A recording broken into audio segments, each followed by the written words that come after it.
Bonjour tout le monde. Alors aujourd'hui, l'atelier d'écriture que beaucoup de gens redoutent, je ne sais pas pourquoi, la scène d'action.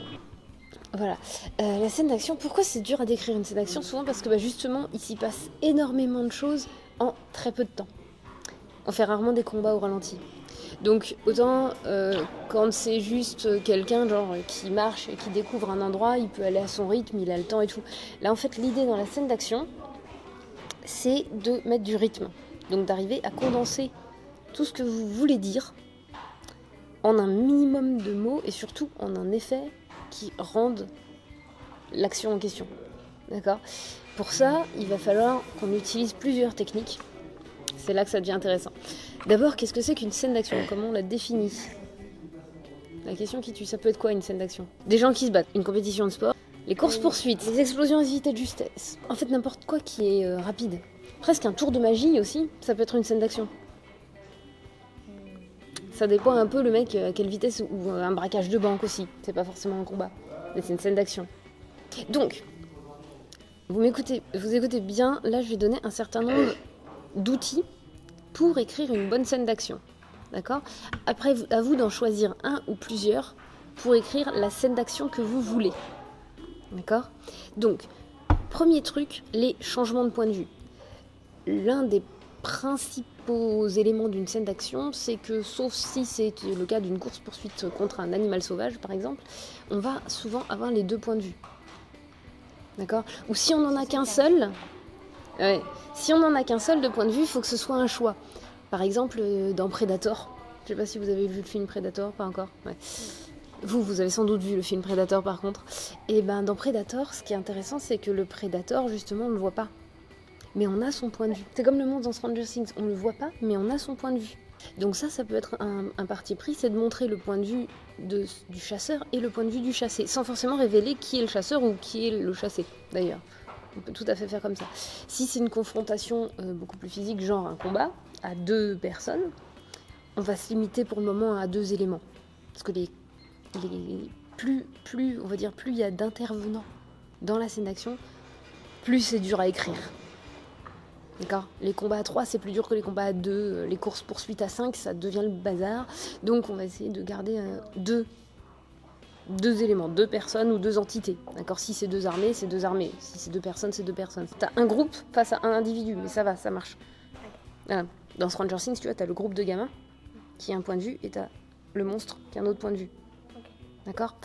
Donc, deux points de vue, pas plus. Vous allez essayer de les alterner. Et ce que vous allez aussi essayer d'alterner, c'est le rythme des phrases. Là, c'est plus dur. C'est quoi le rythme d'une phrase ? Le rythme de la phrase, ça va être principalement sa longueur. Si je vous dis « Il entama un lent et lent moulinet avec son épée au-dessus de sa tête avant de viser et de l'abattre sur son ennemi », c'est une phrase longue. Si je vous dis « Il sauta », c'est une phrase courte. D'accord ? Et en fait, cet effet de dilatation de certaines phrases et au contraire d'en avoir d'autres très courtes, ça va donner un effet de mouvement naturel. Alors il faut éviter de faire des phrases trop longues parce que sinon on perd l'action. Et là il va falloir alterner entre des phrases moyennes, des phrases courtes. On peut mettre plusieurs phrases courtes d'affilée. D'accord ? Utiliser beaucoup la ponctuation, les points d'exclamation, les points virgules, tout ça pour justement donner un effet de puissance. Donc la dernière consigne à utiliser, c'est d'utiliser un maximum de verbes d'action. Éviter les avoir, être, faire, dont on n'a absolument rien à secouer dans les scènes d'action. D'accord ? Là, nos trucs, ça va être sauta, couru, attrapa, ce que vous voulez. Frappa. Alors, il y a plusieurs sortes de mordi, voilà.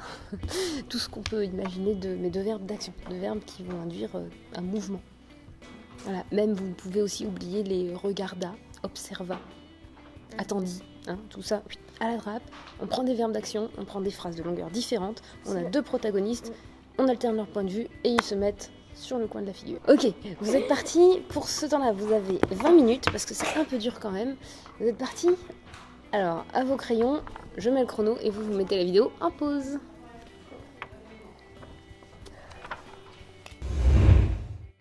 Vous êtes prêts ? Ouais. C'est l'heure terrible de la correction. Donc, nous allons commencer par contexte. Donc, pour expliquer le contexte, il s'agit d'un combat entre une famille de kiwis et leur ennemi juré qui est un équidné. Moi, je vais présenter les personnages avant, sinon les gens vont être perdus. Parce qu'ils En fait, c'est l'un des élèves qui continue son texte à chaque atelier. Donc, nous avons Monsieur Wiki qui s'appelle Patrick, qui est un kiwi. Sa femme Océane Wiki, qui est aussi un kiwi. Leur enfant Tiwiki qui vient de naître. Et le méchant qui s'appelle Jean-Michel, qui est un équidné. Tiens, on reprend. Donc, Monsieur Wiki l'accusa hargneusement. « Néquidé, pourquoi as-tu changé notre maison en bistrot ?»« Parce que je suis méchant, ricana le traître. » Océane recommanda alors à Tiwiki de ne pas se fier aux équidnés, tandis que Patrick et Jean-Mi étaient en pleine prise de bec. L'ennemi proposa alors à notre héros un duel qu'il accepta aussitôt, décidé à reprendre sa maison. Le kiwi donna alors un gros coup de patte à son opposant, qui riposta avec un croche-pied. Océane lui mit un méga coup de bec dans sa face. Il trébucha sur le poussin, qui hurla « Vilain !» son premier mot. Il tapa le ventre de Néquidné avec sa tête et l'animal piquant se roula en boule. Il fonça sur Patrick, qui essaya de l'envoyer valser avec un coup de patte, mais fort heureusement, il se fit mal et s'écroula par terre. Donc, pour venger son mari, Océane intervint, pendant que Jean-Michel essayait d'écrabouiller Pat, lui assénant un deuxième coup de bec. Jean-Michel, les tympans atomisés et le crâne en bouillie, s'enfuit lâchement en s'égosillant « Je reviendrai !» Les Wiki, fous de joie, récupérèrent leur territoire et détruisirent le bar. Ils terminèrent leur aventure sains et saufs, mais qui sait ce qui les attend la prochaine fois? Suspense. Alors, dans les bonnes choses, ici, on a effectivement énormément de verbes d'action, d'accord? On a tapa, fonça, l'envoya valser, s'écroula par terre. Ça, c'est très bien. Par contre, on a un... Alors, tes phrases sont bien décrites, on comprend très bien ce qui se passe. Le seul truc, c'est que toutes tes phrases sont longues. Toutes. D'accord? Par exemple, il y en a qui auraient gagné à être raccourcis, même si tu donnes un peu moins d'informations, pour en fait gagner en impression de rapidité et que ça se passe très vite. Surtout que c'est des animaux qui sont petits, donc ils vont plus vite que nous. Donc pour vraiment donner l'idée que c'est vraiment des kiwis et un équidné qui se battent, tu aurais pu par exemple, tu vois, quand tu dis « Donc, pour venger son mari, Océane intervint pendant que Jean-Michel essayait d'écrabouiller Pat, lui asséna un deuxième coup de bec. » Tu pouvais dire Océane, pour sauver son mari, fonça sur Jean-Michel, point. Elle lui asséna un grand coup de bec, point.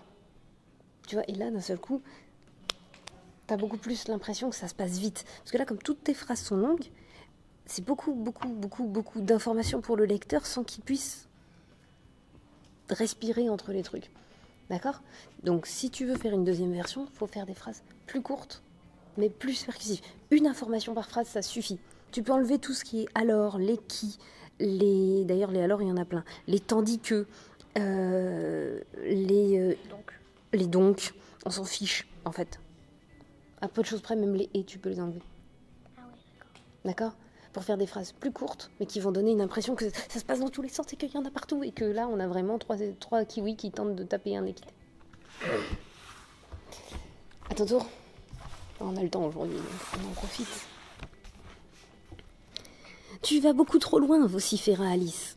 Héloïse boucla d'un coup sec sa valise et lui lança un regard noir. Alice la lui arracha des mains. Je suis désolée, ok. Elle était au bord de la crise et une veine saillait sur son front. Ouh là là, oui, effectivement. Ah bon, t'avais pas vraiment l'air pourtant, lui lança Héloïse. Elle prit sa valise d'un coup sec et la jeta nerveusement devant l'entrée. Elle débita d'un ton froid. Je me casse. Son sourire était si cruel qu'Alice craqua. Elle prit un grand sac plastique et y balança tout ce qui appartenait à Héloïse. L'on entendait des bruits de verre, mais elle continua tout de même, débitant à nouveau, ça, sur un ton ironique. « Tu pars? Eh ben tant mieux. Peut-être que maintenant, j'aurai plus à attendre 1 heure pour espérer me doucher. » Elle ponctuait ses paroles de grands gestes rageurs, et sa veine devenait de plus en plus grosse. Peut-être je pourrais enfin dormir sans entendre les si élégants ronflements de madame, ou encore ton obsession pour le sport, alors que tout le monde sait que ta tenue de sport, tu la mets que pour la photo. Mais non. Alice reprit son souffle et jeta le sac aux pieds d'Héloïse. Elle claqua la porte en partant. Ah, Héloïse claqua la porte en partant. Ok. Alors là, on a de l'action. On a des phrases de plein de longueurs différentes, ça c'est très bien. Du genre, tu pars, eh ben tant mieux, peut-être maintenant je pourrais plus attendre 1 heure pour espérer me doucher. Donc ça, c'est très bien. Là, on a beaucoup de verbes d'action. Il y a juste un truc, c'est que dans tes verbes d'action, on sent qu'en fait, voilà, t'en as quelques-uns que tu maîtrises bien et tu les réutilises. La prochaine fois, on verra la relecture, enfin, dans 2 séances, on voit la relecture au mois de juin. Tu verras que ça marche vachement bien. Donc, globalement, là, il y a des tas de bonnes idées. Par exemple, le coup de la veine qui saille sur son front, voilà. Par contre, on a beaucoup de jeta, de débita, de prendre. Tu vois, là, au début, Alice lui arrache la valise des mains. T'aurais juste pu utiliser, au lieu de pris sa valise, de dire récupérer. Tu vois, là, d'un seul coup, t'as vachement plus une impression de... Ah, tu vois, de... Ah, il m'a pris mon ballon, je le récupère. Enfin, tu vois, parce que pris... Bah ok, mais en fait, je peux prendre le cahier, tu vois, ou je peux prendre le cahier. On sait pas. C'est pas assez précis dans ce genre de cas. Tu vois. En fait, dans les scènes d'action, il faut peu de mots, mais le bon mot. Par exemple, au début, tu vas beaucoup trop loin, vociféralis, c'est nickel. C'est tout à fait ce qu'on cherche. Là, tu aurais pu juste sauter des lignes ou aérer un peu juste pour qu'on... D'ailleurs, là-dessus, sauter des lignes, c'est très intéressant dans ce genre de scène d'action. Alors, quand on saute une ligne, ouais, mais juste quand on va à la ligne, ça peut donner l'impression d'une rupture, sans même qu'on ait utilisé de mots pour le faire.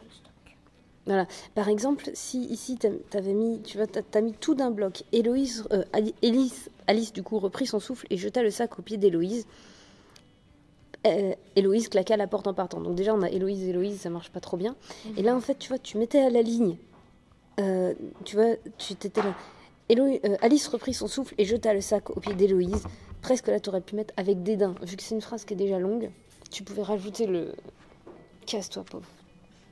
Débile, tu vois. Voilà, le truc, vas-y, je veux plus de toi, quoi. Tu pues. Attends.